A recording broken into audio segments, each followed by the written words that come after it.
Assalamualaikum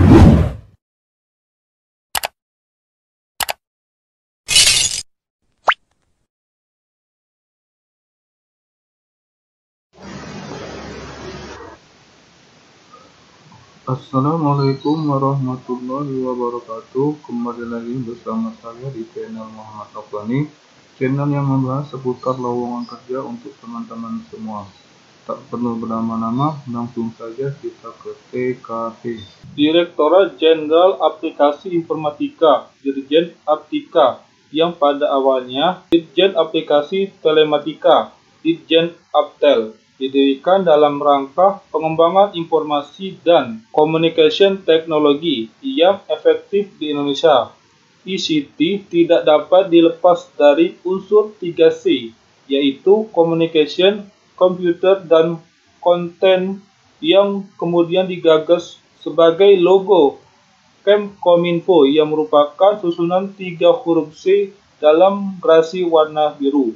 Direktorat Jenderal Aplikasi Informatika, Dirjen Aptika, dibentuk sesuai dengan amanat Peraturan Menteri Kominfo Nomor 6 Tahun 2018 tentang organisasi dan tata kerja Kementerian Komunikasi dan Informatika. Dirjen Aptika memiliki tugas menyelenggarakan perumusan dan pelaksanaan kebijakan di bidang penata kelolaan aplikasi informatika. Struktur Direktorat Jenderal Aplikasi Informatika terdiri dari: pertama yaitu Sekretariat Direktorat Jenderal Aplikasi Informatika, kedua Direktorat Tata Kelola Aplikasi Informatika, 3 Direktorat Layanan Aplikasi Informatika Pemerintahan, 4 Direktorat Pemberdayaan Informatika, 5 Direktorat Ekonomi Digital, dan 6 Direktorat Pengendalian Aplikasi Informatika. Kemudian untuk tugas pokok, Direktorat Jenderal Aplikasi Informatika dipimpin oleh seorang Direktur Jenderal dengan tugas menyelenggarakan perumusan dan pelaksanaan kebijakan di bidang penata kelolaan aplikasi informatika.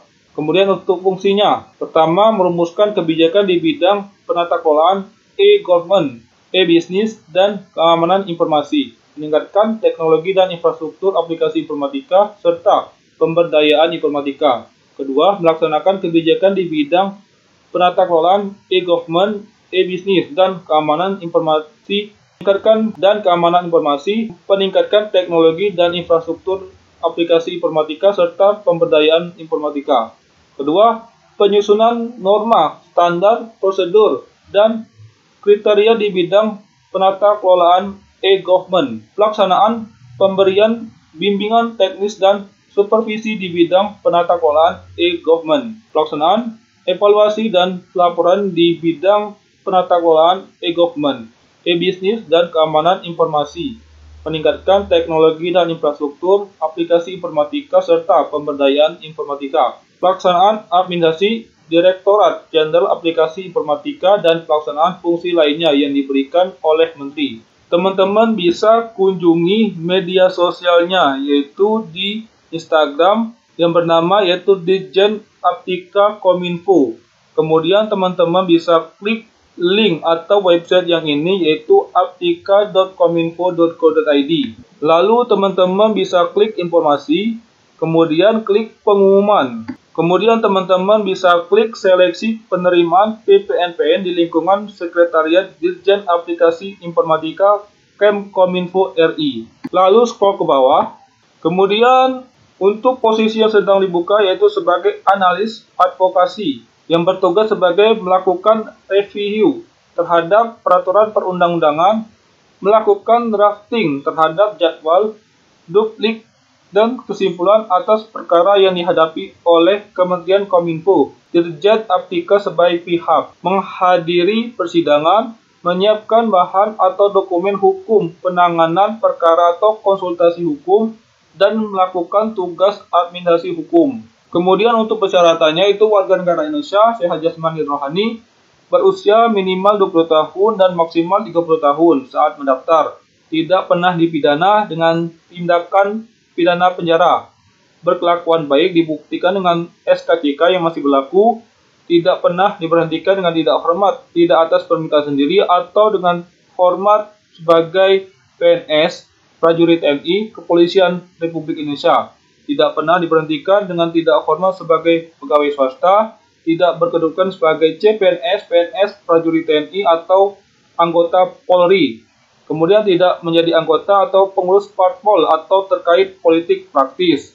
Memiliki kualifikasi pendidikan sesuai dengan persyaratan jabatan, lulusan sarjana dari program studi yang terakreditasi unggul dari Badan Akreditasi Nasional Perguruan Tinggi atau BANPT dengan persyaratan IPK minimal 3,00 dengan skala 4. Dapat berkomunikasi dengan baik, memiliki inisiatif yang baik dalam bekerja, mampu bekerja mandiri maupun dalam kelompok, bersedia bekerja penuh waktu atau full time selama kontrak berlangsung, mampu mengoperasikan perangkat komputer, mampu mengoperasikan aplikasi pengelolaan dokumen, sharing folder, dan online meeting, dan bersedia untuk tidak menikah selama 1 tahun pertama. Persyaratan khusus. Pertama, latar belakang pendidikan ilmu hukum, fakultas hukum diutamakan dengan kelulusan praktisi hukum atau hukum acara. Kemudian memiliki ketelitian dan memiliki kemampuan berpikir kritis dan analis. Ketiga, mampu menguasai bahasa Inggris dengan baik, speaking, writing, dan listening. Keempat, mengutamakan memiliki pengalaman dalam drafting dan penyusunan jadwal, duplik, kesimpulan, daftar alat bukti.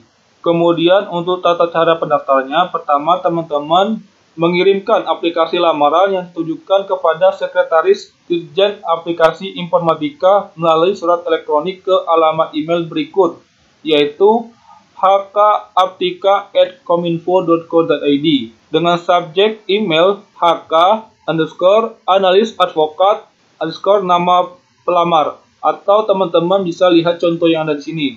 Kemudian surat elektronik hanya berisi 2 lampiran berkas dengan rincian sebagai berikut. Pertama, lampiran 1 berisi surat lamaran dan daftar riwayat hidup, dijadikan dalam satu format file yaitu PDF maksimal 2 MB. Daftar riwayat hidup disebutkan judul dan uraian singkat skripsi. Kedua, lampiran kedua berisi scan ijazah kelulusan perguruan tinggi, scan transkrip nilai akademik, scan SKCK, dan scan sertifikat keahlian lainnya. Dijadikan satu file berformat PDF dan maksimal 2 MB.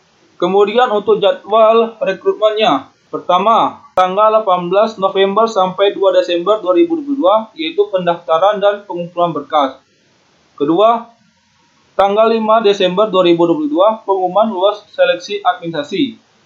Ketiga, tanggal 7 Desember 2022, itu ujian substansi. Tanggal 12 Desember 2022, yaitu tahapan seleksi wawancara. Dan yang terakhir, tanggal 19 Desember 2022, pengumuman hasil seleksi wawancara dan pemberkasan. Untuk keterangan umum, pertama, pendaftaran hanya dapat dilakukan melalui pengiriman surat elektronik sebagaimana disebutkan di atas. Panitia tidak menerima lamaran melalui pos ataupun media yang lainnya. Kedua, seluruh berkas persyaratan dikirim paling lambat 2 Desember 2022. Ketiga, pelamar yang mengirimkan berkas setelah batas waktu pendaftaran dan pengumpulan berkas tidak akan diproses. Keempat, pengumuman hasil seleksi akan disampaikan hanya kepada peserta yang lolos melalui surat elektronik atau email resmi. Kelima, dalam setiap tahapan seleksi, hanya pelamar yang dinyatakan lulus yang akan dihubungi untuk mengikuti tahapan seleksi selanjutnya. Keenam, segala jenis pertanyaan yang terkait dengan seleksi penerimaan PPNPN di lingkungan Sekretariat Direktorat Jenderal Aplikasi Informatika dapat disampaikan melalui alamat email yang ada di sini, yaitu hkaptika@kominfo.co.id. Kemudian kegiatan seleksi ini tidak dipungut biaya apapun dan segala keputusan Sekretariat Direktorat Jenderal Aplikasi Informatika final dan tidak dapat diganggu-gugat. Untuk info lebih lanjut, teman-teman bisa download pengumuman yang ada di sini. Semoga teman-teman yang mengikuti seleksi penerimaan PPNPN di lingkungan Sekretariat Dirjen Aplikasi Informatika Kemkominfo RI dimudahkan urusannya oleh Tuhan Yang Maha Esa. Demikianlah pemberitahuan dari saya. Wassalamualaikum warahmatullahi wabarakatuh.